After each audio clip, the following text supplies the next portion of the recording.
Bonjour à tous, bonjour les golfeuses, bonjour les golfeurs. Alors on se retrouve aujourd'hui au golfe de Barbaroux. Je vais vous faire un petit tuto sur une montre GPS qui également mesure les performances donc de notre jeu au golf. C'est la ShotScope V2. C'est une montre GPS avec performance tracking. Alors d'abord je vais vous déballer le contenu et ensuite on fera un test de l'application sur le téléphone, de l'application sur l'ordinateur et on fera également un test en réel sur le parcours. Alors le package, donc vous avez un package très simple.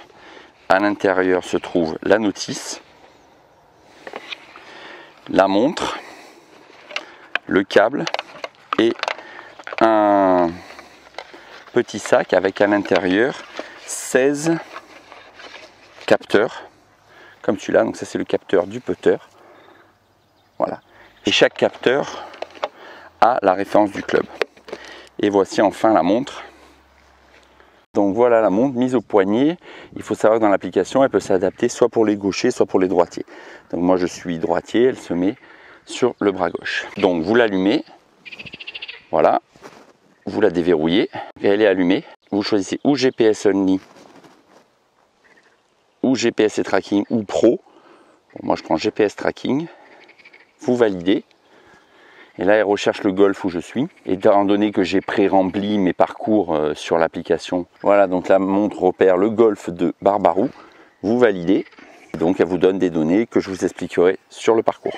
Donc une fois tout prêt, on peut installer l'application sur le téléphone, soit iPhone, soit Android. Donc c'est l'application ShotScope. Vous la téléchargez, il faut bien sûr créer un compte. Ensuite, donc, on peut retrouver sur la première page la connexion Bluetooth avec la montre et les différents parcours qui ont été joués là pour l'année 2020, donc un à Barbaroux et un à la Sainte-Baume. Et vous avez le score final aller-retour. Ensuite, vous retrouvez donc votre compte avec votre adresse mail. Et ensuite, vous pouvez également charger vos différents clubs. Donc, vous pouvez éditer un club. Là, c'est pour mon driver. Alors, un driver avec la marque. Il y a différents choix de marque. Donc, moi, c'est un TaylorMade. Donc une fois la marque choisie, vous pouvez également choisir le modèle du club. Donc moi c'est un M6 de la même manière. Donc, et vous faites ça pour l'ensemble de vos clubs. Ensuite vous pouvez aller dans les performances. Vous avez les performances des clubs. On retrouve les moyennes des longueurs, la longueur la plus longue. Vous avez l'usage également des clubs que vous utilisez le plus souvent. On peut voir que moi pour l'instant driver à bois 3 c'est très faible, étant donné que sur le golf de la Sainte-Baume dont j'ai fait un vlog, j'ai joué sans le driver et sans le bois 3, j'ai pu jouer mon hybride 25 que vous retrouvez avec 22%.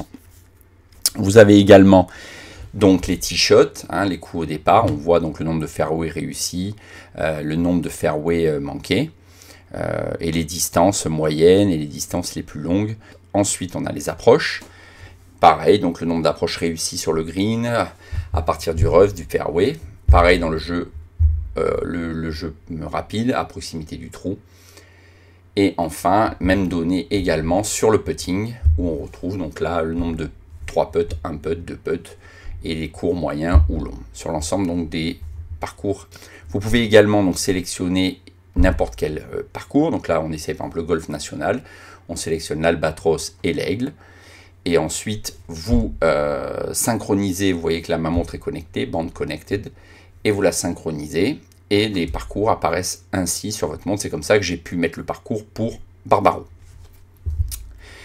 Vous pouvez également donc cliquer sur les parcours qui ont été joués. On va prendre par exemple le golf de la Sainte-Baume. On retrouve la vue satellite de l'ensemble des trous. On retrouve mon score et le score par trou. Vous pouvez donc ensuite choisir n'importe quel trou. On prend par exemple le trou numéro 1 et on retrouve les différentes positions de la balle. Donc un tee shot avec un fer 5, je suis atterri dans le fairway avec un fer 5 avec les longueurs réalisées. Ensuite le fer 9 dans le rough, fer 6, le putting hors du green et puis ensuite 2 putts dans le green. Donc c'est des données qui sont quand même assez intéressantes. Si nous passons maintenant sur l'application de l'ordinateur, pareil, vous téléchargez l'application ShotScope. Et vous avez quasiment les mêmes données, alors un peu plus de précision que sur le téléphone. On retrouve là, par exemple, pour le golf de Barbaroux, l'ensemble du parcours, avec les différents trous que vous voyez sur le côté. Et pareil, on peut choisir, on voit les positions des différents coups réalisés. On peut zoomer également pour venir plus précisément au niveau du green. Il faut savoir que l'application n'est pas fermée. Vous pouvez, s'il y a eu une erreur ou quelque chose, ou oublier une pénalité, la rajouter dans les différents coups pour vraiment vérifier que votre parcours soit parfait. Les pénalités se saisissent au niveau de la montre à chaque fois. On retrouve également les différentes longueurs comme on avait sur le téléphone, soit le dernier parcours, soit tous les parcours. Voilà, vous le trouvez sur l'ensemble des clubs qui sont sélectionnés. Pareil pour les coups au départ, les t-shots. Alors là, vous retrouvez la position réellement réalisée par la balle, le nombre de fairways touchés, si on a plus joué à droite qu'à gauche. Vous voyez, donc moi j'ai tendance à slicer, hein, ça se voit bien là, et les pourcentages réussis. Bon là c'est sur évidemment 2 parcours. Alors, pareil là c'est sur l'ensemble des parcours et vous pouvez l'avoir également que sur le dernier parcours. Et là vous retrouvez les distances des shots. Vous pouvez également retrouver le coup et de quel coup il correspond. Voilà, mon coup le plus long était sur le trou numéro 12 au golf de la Sandbom avec un hybride 22 au départ 140 mètres. Voilà, et vous retrouvez le trou, vous repositionnez dessus pour voir, donc c'est bien le coup à 140 mètres. Et vous voyez la vue satellite. Donc dans les performances, pareil, une fois donc les clubs, les t-shots, vous avez les performances des approches avec la position où est tombée la balle, donc dans un cercle qui va jusqu'à 50 mètres. Et en fonction de où vous avez tiré, vous voyez où vous tombez à proximité du drapeau. Bon, il faut désélectionner ensuite les différents coups. Vous voyez, moi, j'ai pas fait d'eagle ni de birdie, j'ai fait qu'un par. Donc, ce par-là, on peut le retrouver. Vous voyez, c'était le trou numéro 8, où j'ai fait une approche à... Je me suis retrouvé à 8 mètres du trou. Les coups dans le rough, j'en avais pas. Les coups dans le bunker également. Voilà, on voit les 2 coups où j'ai atterri proche du drapeau. Ensuite, le petit jeu, c'est pareil. C'est à une distance donc plus proche dans les 10 mètres et on voit où sont atterris les différents coups et vous avez donc ensuite des graphiques. Bon, pour l'instant, moi, c'est pas très représentatif puisque j'ai que 2 parcours de saisie. Et pareil pour le putting, donc on se retrouve avec les coups, les 2 putts, les 3 putts. Vous voyez que bon, j'ai tendance à être pas trop mal, à être à 64% à 2 putts sur l'ensemble de mes 2 parcours. Et je fais très peu de 3 putts, voilà. Alors ensuite, il y a différents, des petits jeux, des médailles. Donc vous avez comme sur l'application, vous avez possibilité de voir votre sac, de choisir vos clubs, d'éditer vos clubs. Donc ce sont les 16 clubs qui correspondent aux 16 capteurs. Vous voyez que j'ai 2 capteurs de vide, j'avais pas de fer 4. Et ensuite, je peux rajouter un club, un autre hybride.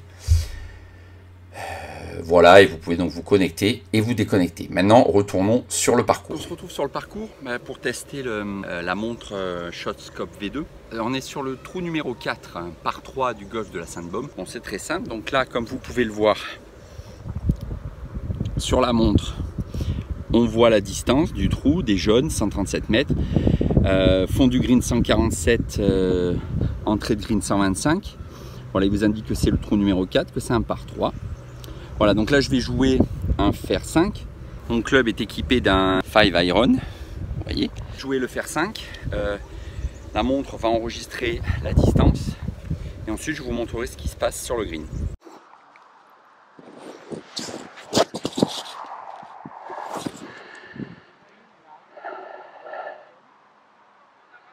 Voilà, ma balle, je suis à droite. Après avec la pente, elle redescend. Pareil, mon sandwich équipé sandwich.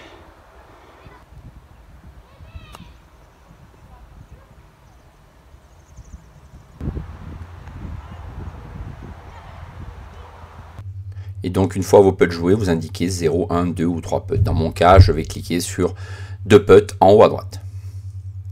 Voilà, ensuite, vous voyez sur l'application ce que ça donne. Le fer 5 de 133 mètres, un peu à droite. Le 56 sur le fairway et 2 putts au niveau du green. Voilà, une fois que c'est terminé, la montre vous indique end round. 4h56 de parcours. Voilà, vous cliquez là.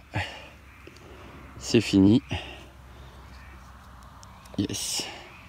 Au final, ce que l'on peut dire sur cette montre ShotScope V2, les plus, c'est un prix faible de 145 €, une belle fiabilité des distances et des relevés, et une ergonomie et une facilité d'utilisation des applis. Les moins, c'est que cette montre est quand même assez grosse au poignet, qu'il faut bien penser à saisir le nombre de putts et les pénalités, et surtout qu'il y aura bientôt une version 3. Donc vous pouvez attendre, mais je pense que les données de cette version 2 seront reportées sur la version 3, donc vous pouvez l'utiliser dès maintenant pour vos futurs parcours. Voilà, j'espère que ce tuto vous a plu. N'hésitez pas bien sûr à commenter, à vous abonner à ma chaîne pour suivre différentes vidéos. Et surtout, golfez bien.